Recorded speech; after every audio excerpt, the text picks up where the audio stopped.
Capítulo 3. A Arte do Dragão. Bruce Lee descreveu seus métodos em seu primeiro livro, Kung Fu Chinês, publicado em 1963. Ele também o ilustrou com desenhos precisos que salientavam cada passagem do texto.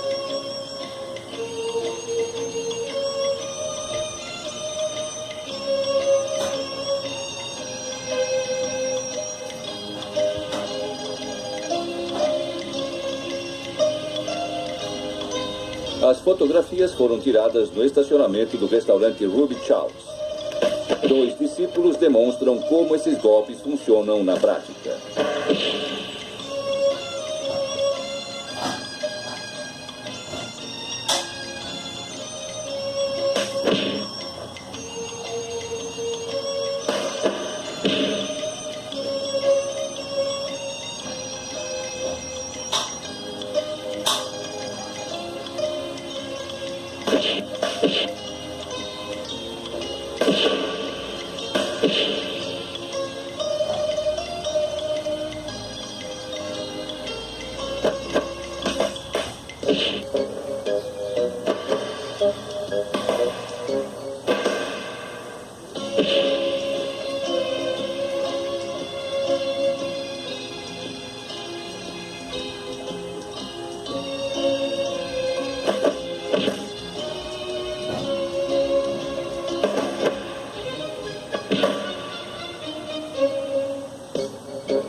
Em toda a sua carreira, Bruce sempre fez questão de esclarecer o público com uma análise profunda das artes marciais. Well, Kung Fu is originated in China. It is the ancestor of karate and jiu-jitsu. It's more of a complete system and it's more fluid. By that I mean it's more flowing. There is continuity in movement instead of one movement, two movement, and then stop. The best example would be a glass of water. Why? Because water is the softest substance in the world, but yet it can penetrate the hardest rock or anything, granite, you name it. Water also is insubstantial. By that I mean you cannot grasp hold of it. You cannot punch it and hurt it. So every Kung Fu man is trying to do that, to be soft like water and flexible and adapt itself to the opponent. The karate punch is like an iron bar, whack. A Kung Fu punch is like an iron chain with an iron ball attached to the end, and it goes whang, and it hurts inside. Well, Kung Fu can be practiced alone or with a partner. Practicing alone, they involve form.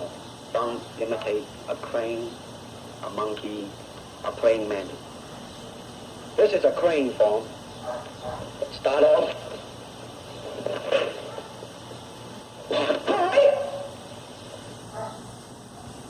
Muitos dos movimentos que Bruce usava em seus filmes eram elaborados mais como efeito dramático do que como exemplos do Jeet Kune Do. Por outro lado, outros foram autênticas ilustrações de sua arte. Aqui ele cuida de uma tentativa de agarramento e arremesso, seguida de um impensado ataque pelas costas. Bloqueio e contra-ataque de investida lateral com o objeto.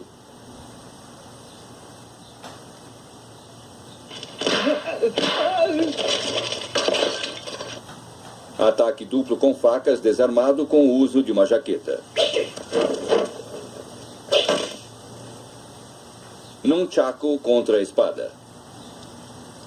O próprio Bruce admitia tratar-se de um confronto desigual a ser evitado na vida real. Também não é uma situação que um discípulo moderno seria obrigado a enfrentar.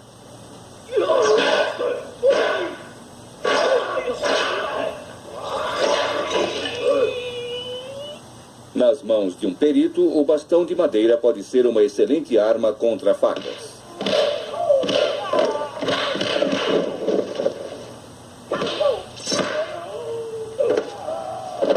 Uma situação aparentemente impossível. Defender-se de uma espada com as mãos nuas. Só uma incrível velocidade e uma antecipação quase telepática dos movimentos do adversário poderiam equilibrar o confronto.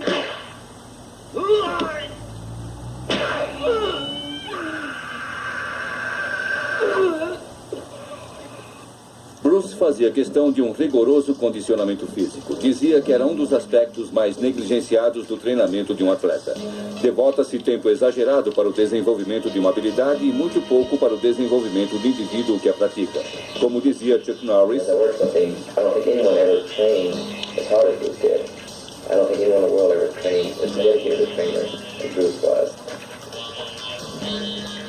muitos acham que Bruce Lee já havia nascido com um físico excepcional. Essa ideia é falsa. Foi, na verdade, um garoto raquítico. Parece que ele nunca comia bem em casa, coisa que continuou fazendo mesmo após sua volta aos Estados Unidos. Foi só através de vários anos de exercício constante e uma reavaliação de seus hábitos alimentares que ele desenvolveu o magnífico físico que o tornou famoso.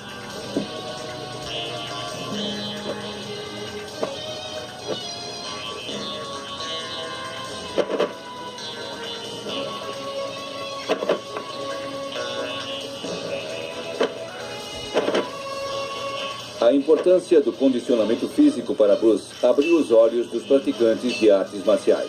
Eles seguiram seu conselho e aplicaram técnicas modernas de exercícios físicos ao campo das lutas orientais.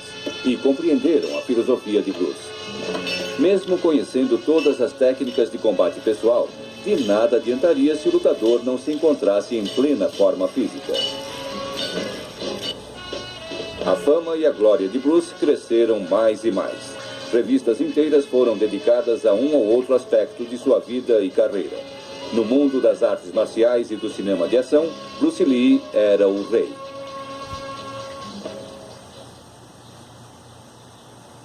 Capítulo 4. Para frente. Esta é Betty Timpei, conhecida atriz de Formosa. Seus encantos evidentes já foram revelados em dezenas de filmes, onde ela não raro se fazia de sedutora ou mulher fatal. Durante 3 meses correu o boato de que ela manteve um romance com Bruce Lee, tal como houvera feito com vários outros no passado.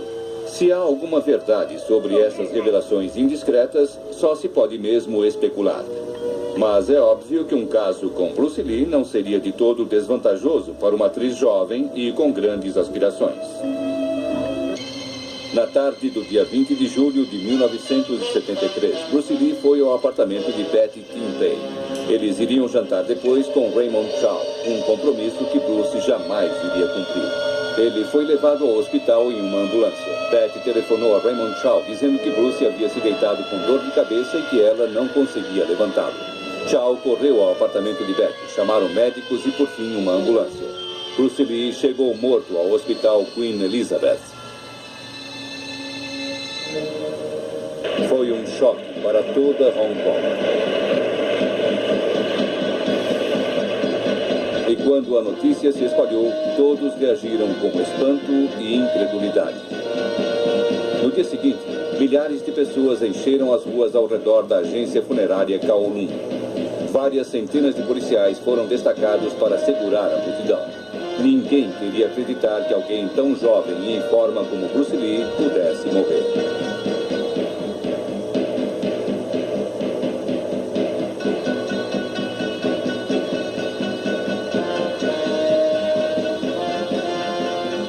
E Betty Timpei não disse nada. Bruce era o meu maior e melhor amigo, mas agora ele se foi. Ele confiava muito em mim. Sobre sua morte eu não quero e nem preciso explicar nada. Fui acusada injustamente por causa do nosso relacionamento. A morte dele foi um choque e andaram me pressionando muito, mas eu não vou permitir que tentem estragar o relacionamento que tive com Bruce. Linda foi ao serviço fúnebre com Raymond Chow.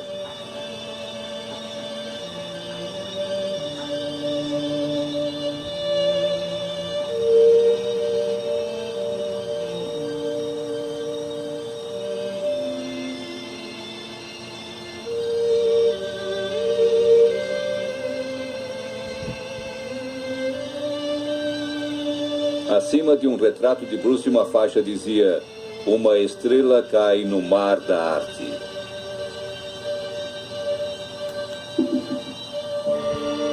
Milhares de mensagens homenageiam o astro. O irmão de Bruce, Peter, e outros parentes e amigos o cumprimentam. Linda e os 2 filhos vestem o traje branco tradicional de luto.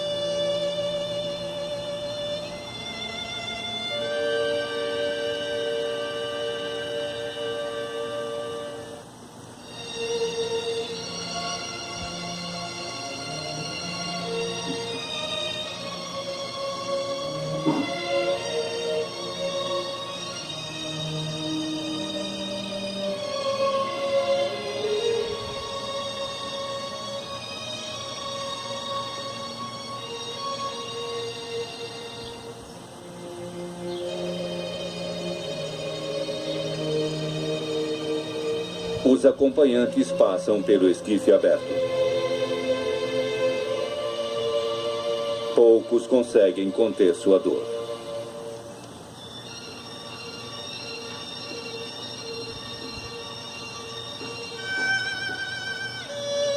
Linda e as crianças olham-no pela última vez e se despedem.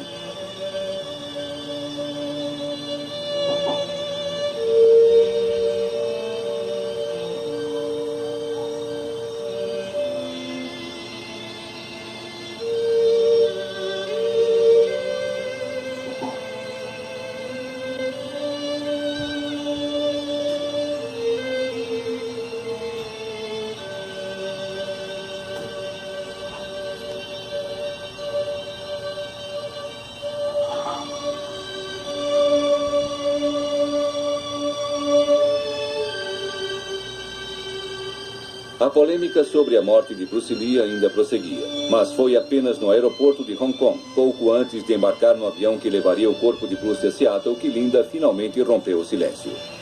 É meu desejo que os jornais e o povo de Hong Kong parem de especular sobre as circunstâncias em que meu marido morreu. Embora ainda não tenhamos o relatório final da autópsia, não tenho suspeita alguma de outra coisa senão morte natural. Não responsabilizo nenhuma pessoa ou pessoas pela sua morte. Não podemos mudar as regras do destino. O que realmente importa é que Bruce se foi e não vai voltar mais. Ele vive em nossa memória através dos seus filmes. Por favor, lembre-se do seu gênio, sua arte e da magia que trouxe a cada um de nós. Para nós que o conhecemos bem, suas palavras e pensamentos irão permanecer para sempre e influenciar o resto de nossas vidas.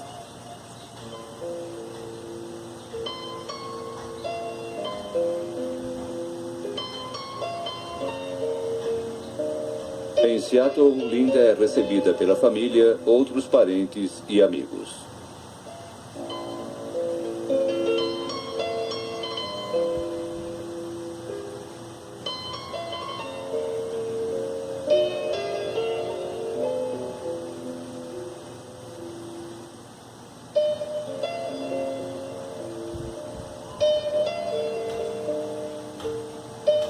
Um segundo serviço fúnebre.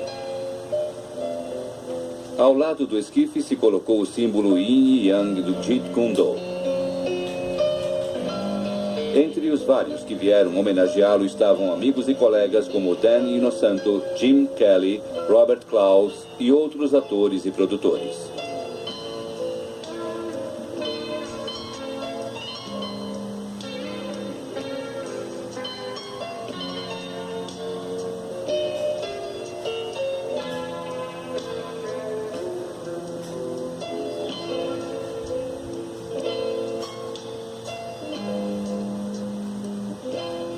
Os discípulos James Coburn e Steve McQueen refletem em silêncio em memória do mestre.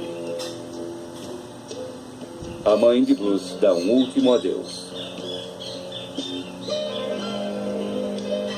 E por fim, Linda e os filhos Brandon e Shannon.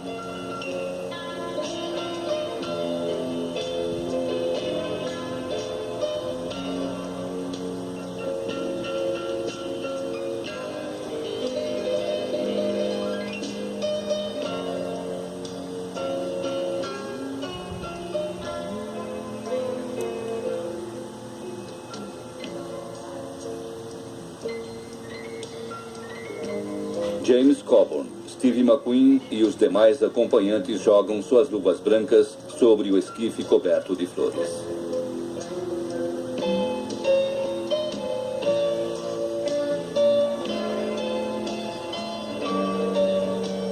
E, finalmente, tudo termina. Mas, em Hong Kong, abre-se o inquérito e, mais uma vez, o público começa a especular sobre o papel de Betty Timpei na morte prematura de Bruce. Naquela época, houve muito falatório. Boatos escandalosos sobre nós e eu sofri muita pressão. Mas eu achei que o silêncio seria a melhor resposta. A amizade de Bruce era muito importante para mim. Por isso eu suportei as más línguas e não disse absolutamente nada a ninguém. Os peritos discutiram os resultados da autópsia até a corte se dar por satisfeita. Bruce Lee morreu de edema cerebral, uma inchação do cérebro causada por hipersensibilidade a um ingrediente do comprimido que tomou para aliviar a dor de cabeça. A conclusão: morte acidental. Bruce nos deixou. Para o cinema foi o ocaso de uma estrela. Os fãs perderam um grande ídolo, um ídolo insuperável. E o mais doloroso, uma família que perdeu um ente querido. E quanto a mim, perdi um amigo muito especial. O laudo oficial diminuiu a pressão sobre Betty Timpei. Ela prosseguiu sua carreira no cinema. Mas as declarações que fez ao público a respeito da morte de Bruce Lee pouco contribuíram para silenciar os persistentes boatos de que Bruce morreu quando estava com ela na cama. Em pouco tempo, ela se converteu ao budismo e passou a jejuar por longos períodos. Só 10 anos mais tarde é que Betty Timpei apareceu na televisão em Hong Kong e pela primeira vez negou que ela e Bruce haviam tido relações sexuais no dia da morte dele. Tudo o que fez, disse ela, foi deixar Bruce descansar em sua cama após lhe dar um analgésico para dor de cabeça.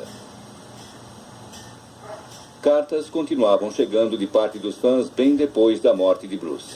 E também houve aqueles que viram tudo isso como uma grande oportunidade a ser explorada. Dezenas de imitadores apareceram nas telas.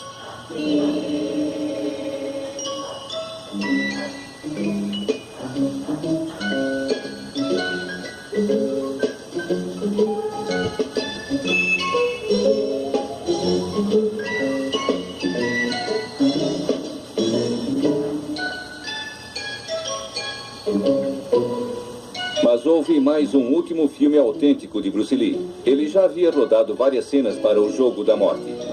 Uma longa busca a nível mundial foi então realizada para encontrar um dublê que pudesse substituir Bruce no resto da fita.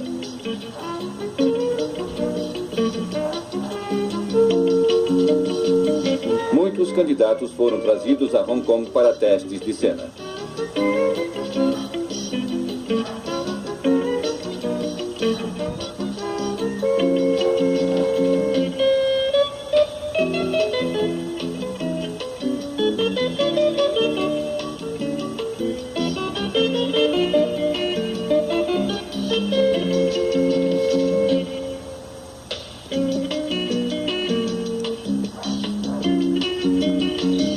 E das tomadas desses testes, 2 sósias foram escolhidos para aparecer nas cenas restantes. Para completar o filme, Raymond Chow contratou Robert Klaus, o diretor que havia trabalhado com Bruce em Operação Dragão. No primeiro dia da retomada das filmagens, toda a equipe técnica e artística tomou parte numa cerimônia, oferecendo comida e bebida e queimando incenso para o espírito de Bruce Lee.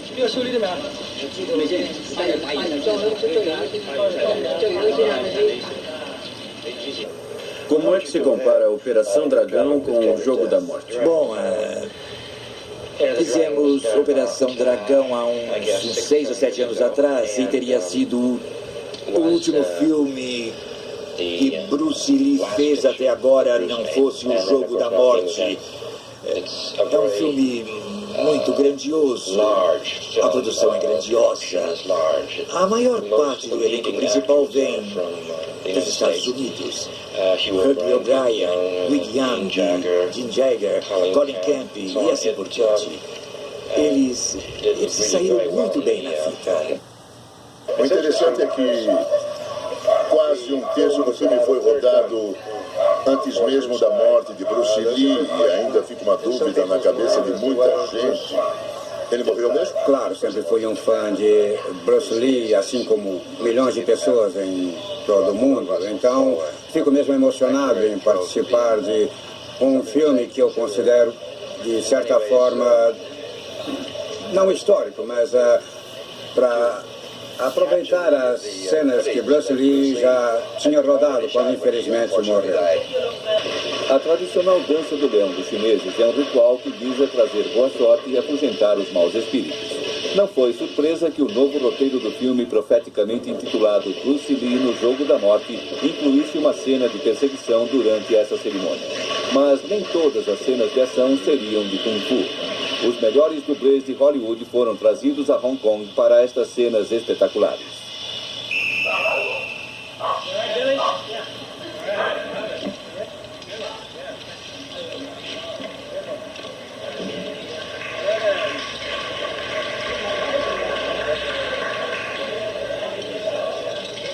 Okay?